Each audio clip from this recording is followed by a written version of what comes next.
তুমি আমার সাথে এক সপ্তাহ পর আমরা পদ্মা রিসর্টে যাব। ওকে, আচ্ছা ঠিক আছে, আমি গেলাম, আমি পদ পেয়ে গেলাম।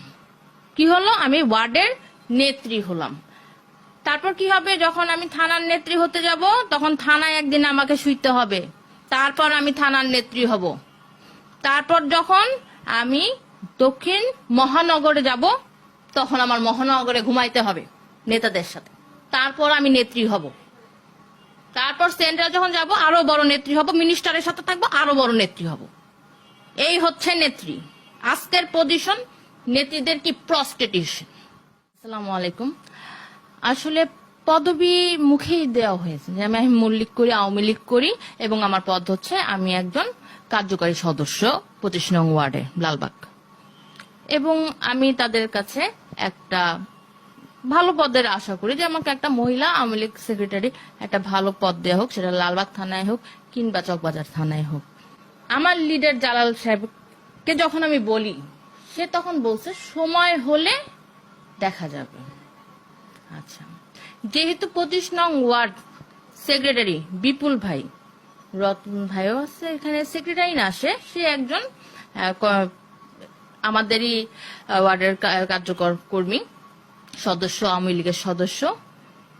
তারা অনেক রকম কথাবার্তা বলে, অনেক ধরনের বলে যে এইভাবে আগামী 15ই আগস্টের টাকা পয়সা যার খাবার তার তো খাইছে, খাওয়া দাওয়া হয়েছে।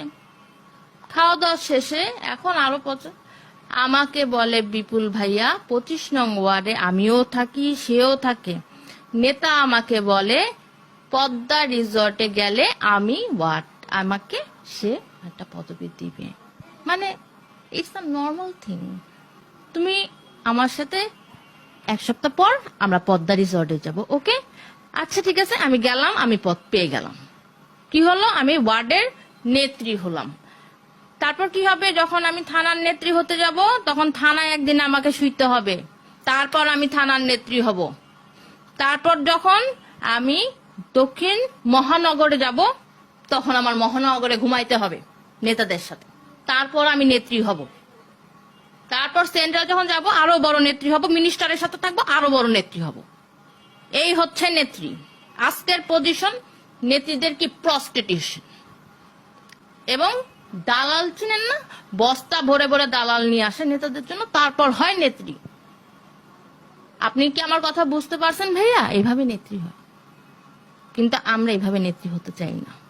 আমরা তো জানি যে নেতা যারা হয় বা পদ পদবি যারা পায় তাদের নিজস্ব যোগ্যতা অনুসারী পায়, কিন্তু এই যে আপনি যে অভিযোগটা করছেন যে ওখানে যে নেতারা আছে তারা আপনাকে পদ্মা রিসোর্টে নিয়ে যেতে চায় এবং সেখানে এক রাত তাদের সঙ্গে ঘুমানোর প্রস্তাব দেয়, এই যে বিষয়টা, এই বিষয়টা আসলে নারী নেত্রী যারা রয়েছে তাদের উপরে কি ধরনের প্রভাব পড়তে পারে এবং সামনে যারা রাজনীতিতে আসবে নারী নেত্রীরা তাদের উপরে কি ধরনের প্রভাব পড়তে পারে বলে আপনি মনে করছেন?